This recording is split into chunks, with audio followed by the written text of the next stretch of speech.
Rajkot civil હોસ્પિટલનું જન ઔષધિ કેન્દ્ર બંધ કરાતા દર્દીઓને હાલાકી વેઠવાનો વારો આવ્યો છે। છેલ્લા 5-6 દિવસથી જન ઔષધિ કેન્દ્ર બંધ હાલતમાં જોવા મળી રહ્યું છે।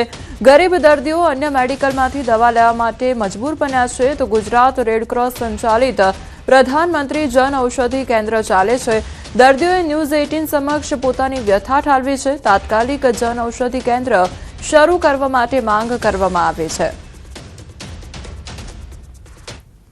અહીંયા દવા લેવા આવ્યા છીએ અને અચાનક મેડિકલ બંધ છે। 3 વાર તો હું અહીંયા આવી ગઈ।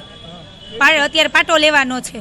પેશન્ટ તો બહુ હેરાન થાય છે, એને તો બહુ પાટો અત્યારે બાંધવાનો છે ઇમરજન્સીમાં। સાહેબ અહીંયા મોકલે છે પણ અહીંયા 4 વાર હું આવી, અહીંયા કોઈ છે જ નહીં। અત્યારે દર્દીના એના માટે પરિસ્થિતિ છે કે પ્રેગ્નેન્ટ છે એટલે ધક્કા ખાવા પડે છે બહાર મેડિકલમાં। અત્યારે હેરાનગતિ બહુ છે, તો મેડિકલ જો ચાલુ કરી દેતા હોય તો અમારે બીજે બહાર ધક્કા ખાવાની જરૂરત જ નથી। રાજકોટ સિવિલ હોસ્પિટલના કેમ્પસમાં આવેલા જન ઔષધિ કેન્દ્રને એકાએક તાળા લાગી જતા દર્દીઓને હેરાન થવાનો વારો આવ્યો છે।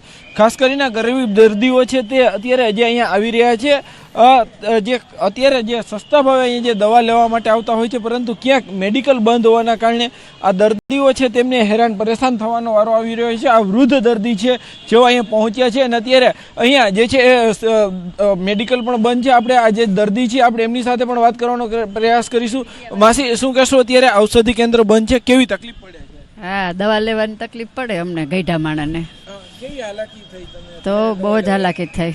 જે જન ઔષધિ કેન્દ્ર છે અહીંયા વૃદ્ધ લોકો જે અત્યારે પહોંચ્યા છે તેઓ દવા લેવા માટે પહોંચ્યા છે, પરંતુ ક્યાંક ને ક્યાંક જે જન ઔષધિ કેન્દ્ર છે તે બંધ છે। તેમને એકાએક તાળા જે છે લાગી ગયા છે। દૂર દૂરથી આવતા દર્દીઓ છે તેમને મુશ્કેલી પડી રહી છે।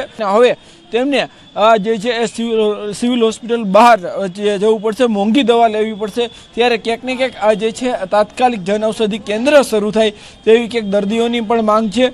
બીજી તરફ લોકો છે, દર્દીઓ છે તે પણ હેરાન પરેશાન થઈ રહ્યા છે। હાર્દિક જોશી, ન્યૂઝ 18 ગુજરાતી, રાજકોટ।